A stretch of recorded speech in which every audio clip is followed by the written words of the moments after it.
Bom dia, estamos começando mais um devocional onde nós lemos a Bíblia. Lembrando que a gente está seguindo o plano da Bíblia 365, onde nós lemos a Bíblia em 365 dias, ou seja, um ano.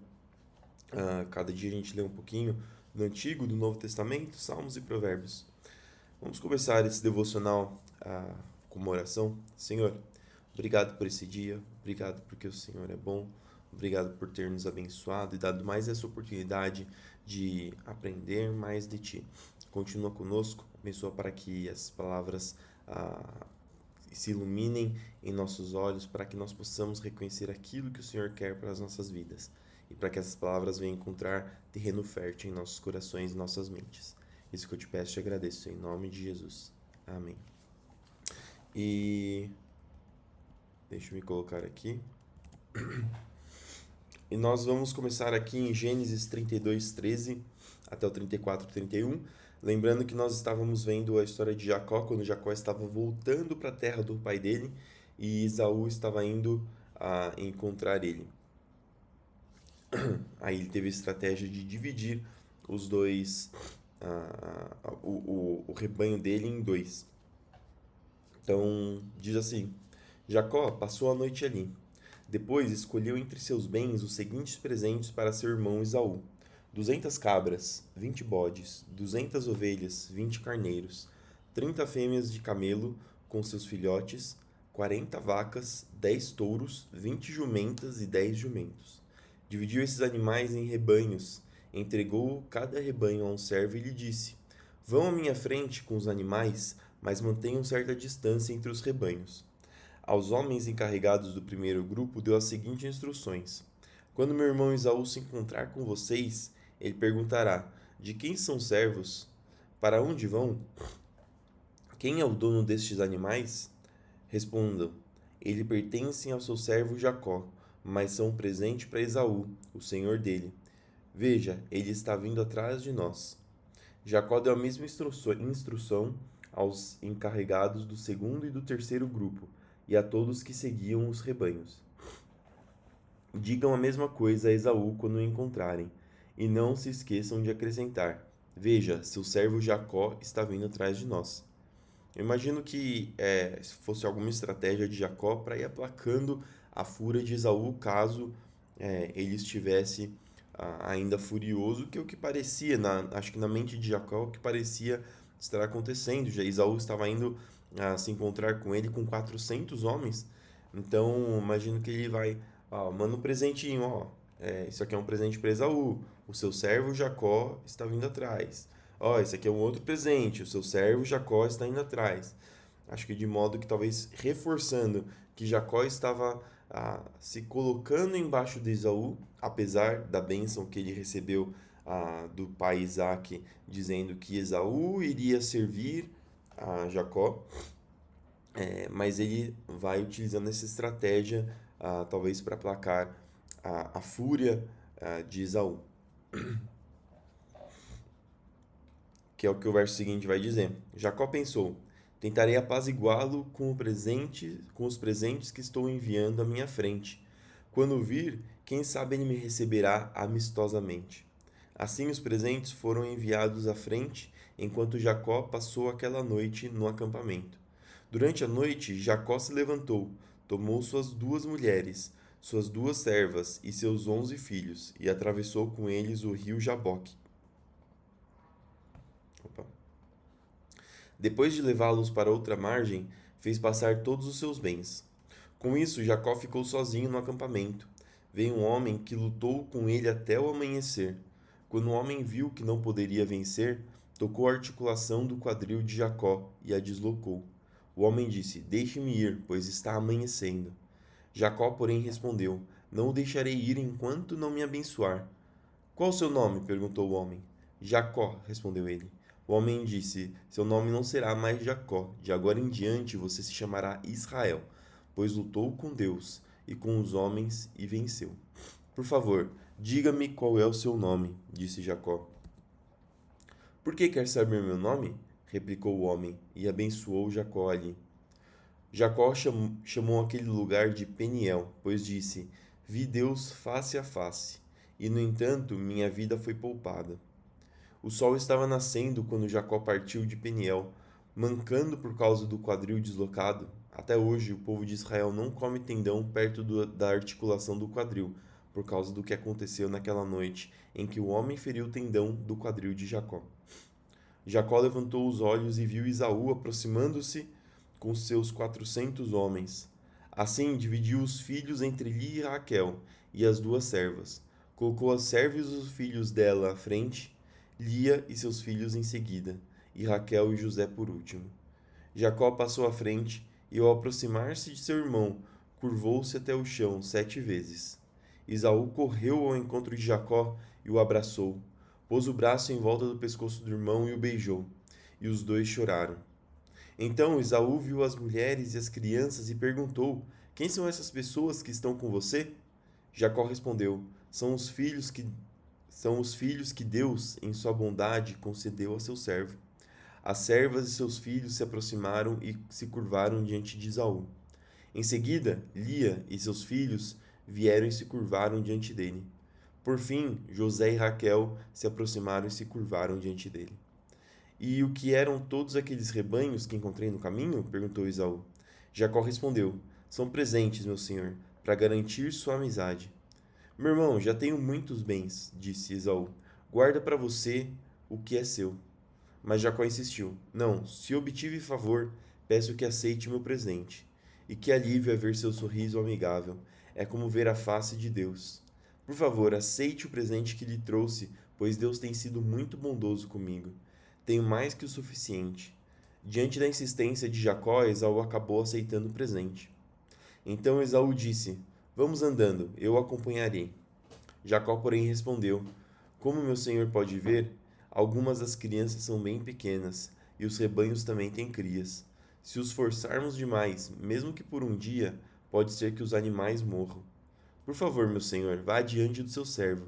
Seguiremos mais devagar, em um ritmo que os rebanhos e as crianças possam acompanhar. Encontrarei com meu senhor em Seir. Está bem, disse Esaú, mas pelo menos permita-me deixar alguns dos meus homens para acompanhá-lo. Jacó respondeu: Não é necessário. Para mim, ter sido bem recebido por meu senhor já é o bastante. Esaú deu meia volta e regressou a Seir. Naquele mesmo dia, Jacó, por sua vez, viajou até Sucote, onde construiu uma casa para si e abrigos para seu rebanho. Por isso aquele lugar é chamado de Sucote. Depois de percorrer todo o caminho desde Padã-Arã, Jacó chegou em segurança à cidade de Siquém, na terra de Canaã, e acampou em seus arredores. Jacó comprou da família de Hamor, pai de Siquém, o terreno onde havia acampado, por 100 peças de prata. Ali construiu um altar e o chamou de El Eloé Israel. E assim Jacó volta para a terra de seus pais. 34. Certa vez, Diná, filha de Jacó e Lia, saiu para visitar algumas moças que viviam na região. O príncipe daquela terra era Siquém, o filho de Hamor, o heveu. Quando ele viu Diná, a agarrou e a violentou. Mas depois apaixonou-se por ela e tentou conquistar sua afeição com palavras carinhosas. Disse a seu pai, Hamor: Consiga-me essa moça, pois quero me casar com ela. Jacó logo soube que Siquém tinha violentado Diná, sua filha, mas, como seus filhos estavam no campo cuidando dos rebanhos, não disse nada até que eles voltassem. Hamor, pai de Siquém, foi tratar a questão com Jacó. Neste meio tempo, os filhos de Jacó voltaram do campo assim que souberam o que havia acontecido. Ficaram abalados e furiosos porque sua irmã havia sido violentada. Siquém tinha cometido um ato vergonhoso contra a família de Jacó, algo que jamais se deve fazer. Hamor fez um pedido a Jacó e seus filhos. Meu filho Siquém se apaixonou por sua filha. Por favor, permitam que ele se case com ela. Aliás, podemos arranjar outros casamentos. Vocês entregam suas filhas para os nossos filhos e nós entregamos nossas filhas para seus filhos. Vocês poderão viver em nosso meio, a terra está à sua disposição. Estabeleçam-se aqui e façam negócios conosco. Fiquem à vontade para comprar propriedades na região. Então o próprio Siquém falou ao pai e aos irmãos de Diná: Por favor, sejam bondosos comigo e deixem que eu me case com ela, implorou. Eu lhes darei o que me pedirem, seja qual for o dote ou o presente que pedirem. Eu o pagarei por maior que seja. Só peço que me entreguem a moça para ser minha mulher. Os filhos de Jacó responderam com falsidade a Siquém e a seu pai, Hamor, uma vez que Siquém tinha violado Diná, a irmã deles. Disseram: Não podemos permitir uma coisa dessas, pois você não é circuncidado. Seria uma vergonha para nossa irmã casar-se com um homem como você. Porém, temos uma solução. Se todos os homens do seu povo se forem circuncidados como nós somos, entregaremos nossas filhas e nos casaremos com suas filhas. Viveremos entre vocês e nos tornaremos um só povo. Mas se não concordarem em ser circuncidados, tomaremos nossa irmã e iremos embora. Hamor e seu filho Siquém aceitaram a proposta. Sem demora, Siquém fez o que tinham pedido, pois desejava ardentemente a filha de Jacó. Siquém era o mais respeitado dos membros da sua família, e foi com seu pai, Hamor, apresentar a proposta aos líderes que estavam à porta da cidade. Esses homens são nossos amigos, disseram eles. Devemos convidá-los para viver entre nós e negociar livremente conosco. Há bastante espaço para eles nessa terra. Podemos nos casar com as filhas deles e eles com as nossas. Mas eles só aceitarão ficar aqui e tornar-se um só povo conosco se todos os nossos homens forem circuncidados, como eles são. Se o fizermos, todos os rebanhos, seus rebanhos e bens passarão, com o tempo, a ser nossos. Aceitemos a condição dele e deixemos que se estabeleçam entre nós. Todos os membros do conselho da cidade concordaram com Hamor e Siquém, e todos os homens da cidade foram circuncidados. 3 dias depois, quando eles ainda sentiam dores, 2 filhos de Jacó, Simeão e Levi, irmãos de Diná, por parte de pai e mãe, tomaram suas espadas e entraram na cidade sem encontrar resistência. Então massacraram todos os homens de lá e mataram Hamor e seu filho Siquém ao fio da espada. Depois tiraram Diná da casa de Siquém e voltaram para o acampamento. Enquanto isso, os outros filhos de Jacó chegaram à cidade. Vendo eles que todos os homens estavam mortos, saquearam a cidade, pois sua irmã tinha sido violentada ali. Levaram as ovelhas, os bois e os jumentos, tudo o que conseguiram encontrar dentro da cidade e nos campos. Tomaram todas as riquezas, saquearam as casas e levaram as crianças e mulheres como prisioneiras. Depois de tudo isso, Jacó disse a Simeão e a Levi: Vocês arruinaram minha vida. Serei odiado por todos os povos dessa região, pelos cananeus e ferezeus. Somos tão poucos que eles se unirão e nos esmagarão. Eles me atacarão e toda a minha família será exterminada. Mas eles responderam: Por acaso deveríamos permitir que nossa irmã fosse tratada como prostituta? E aqui a gente vê um pouco de como a natureza do homem é corrompida, né? Ah, ah, o que eles fizeram não é certo, não necessariamente. Na verdade, isso é muito importante. Não é porque está na Bíblia que significa que Deus aprova a ação das pessoas. Aqui nesse capítulo que nós lemos, a gente vê que nada do que Simeão e Levi fizeram foi, foi ordenado por Deus, foi pedido por Deus ou foi aprovado por Deus. Eles mataram que nos 10 mandamentos mais à frente, quando eles receberem, até agora a gente tem que entender porque eles receberam uma revelação parcial de Deus e por enquanto eles não sabem muito o querer e a vontade de Deus. Eles sabem algumas coisas, por exemplo, Deus revelou e disse para Abraão para se circuncidar. E eles sabem que isso é um mandamento de Deus e eles fazem, inclusive eles usam como uma estratégia para conseguir atacar esse povo. Mas eles não entendem, ainda não receberam as leis morais de Deus. Então eles estão vivendo como as outras pessoas vivem. Mais para frente, Deus vai se revelar e dizer que o assassinar é errado. E mais à frente ainda, quando Jesus vem, eles recebem a revelação maior que diz que vai além, que você não pode nem se irar contra o seu irmão. Mas a gente tem que entender que a revelação de Deus, para que os homens conheçam qual que é a vontade e os padrões morais de Deus, estão sendo revelados aos poucos.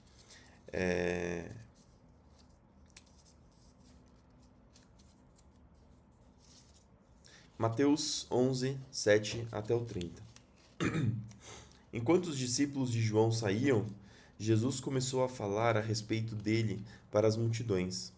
Que tipo de homem vocês foram ver no deserto? Um caniço que qualquer brisa agita?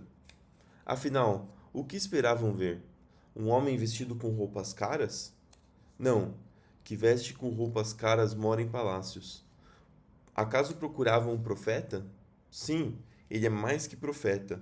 João é o homem ao qual as Escrituras se referem quando dizem: Envio o meu mensageiro adiante de ti, e ele preparará teu caminho à tua frente. Eu lhes digo a verdade: de todos os que nasceram de mulher, nenhum é maior que João Batista. E, no entanto, até o menor do reino dos céus é maior que ele. Desde os dias em que João pregava, o reino dos céus sofre violência, e pessoas violentas o atacam. Pois antes de João vir, todos os profetas e a lei de Moisés falavam dos dias de João com grande expectativa. E se vocês estiverem dispostos a aceitar o que eu digo, ele é Elias, aquele que os profetas disseram que viria. Quem é capaz de ouvir, ouça com atenção. A que posso comparar essa geração? Ela se parece com crianças que brincam na praça, queixam-se a seus amigos. Tocamos flauta e vocês não dançaram. Entoamos lamentos e vocês não se entristeceram. Quando João apareceu, não costumava comer nem beber em público. E vocês disseram: Está possuído por demônio. O filho do homem, por sua vez, come e bebe. E vocês dizem: É comilão e beberrão, amigos de cobradores de impostos. É que a gente vê que o povo não está satisfeito. Ah, se vem uma pessoa que não come e nem bebe em público, eles dizem que está possuído por demônio por conta dessas ações. Entretanto, se a pessoa vem, come e bebe e fala, não, é comilão, então não tem um meio termo. As pessoas nunca estão satisfeitas, estão sempre achando alguma coisa para achar algum defeito. Mas a sabedoria é comprovada pelos resultados que produz. Mas a sabedoria é comprovada pelos resultados que produz. Então Jesus começou a denunciar as cidades onde ele havia feito muitos milagres, pois não tinham se arrependido. Que aflição as espera, Corazim e Betsaida? Porque se nas cidades de Tiro e Sidom tivessem sido realizados os milagres que realizei em vocês, há muito tempo seus habitantes teriam se arrependido e demonstrado isso vestindo panos de saco e jogando cinza sobre a cabeça. Eu lhes digo que, no dia do juízo, Tiro e Sidom serão tratadas com menos rigor que vocês. E você, Cafarnaum, será elevado até o céu? Não, descerá até o lugar dos mortos. Porque se na cidade de Sodoma tivesse sido realizados os milagres que realizei em você, ela estaria de pé ainda hoje. Eu lhe digo que no dia do juízo, Sodoma será tratada com menos rigor que você.